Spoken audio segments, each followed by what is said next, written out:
How to add animation to graphics in DaVinci Resolve. First of all, open your DaVinci Resolve project and import your graphic into the media pool. Drag it onto the timeline in the edit page. Next, select the graphic clip on the timeline and open the inspector panel on the top right corner. Here you can adjust the transform properties like position, zoom, rotation, and opacity to create animation effects. To animate these properties, move the playhead to the point where you want the animation to start, then click the diamond-shaped keyframe icon next to the property you want to animate. This sets your first keyframe. Now, move the playhead forward in the timeline to where you want the animation to end and change the value of the property.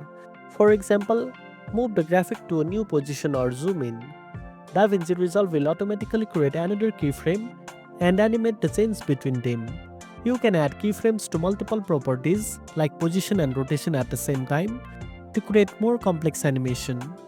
For even more control, switch to the Fusion page where you can use nodes to add advanced motion effect and custom animations to your graphic. Finally, preview your animation by playing the timeline. If needed, adjust the keyframes or properties until you get the desired movement. And that's it. Now you know how to add animation to graphics in DaVinci Resolve. If you found this video helpful, don't forget to like, share, and subscribe for more tech tips. Thanks for watching, and I'll see you in the next one.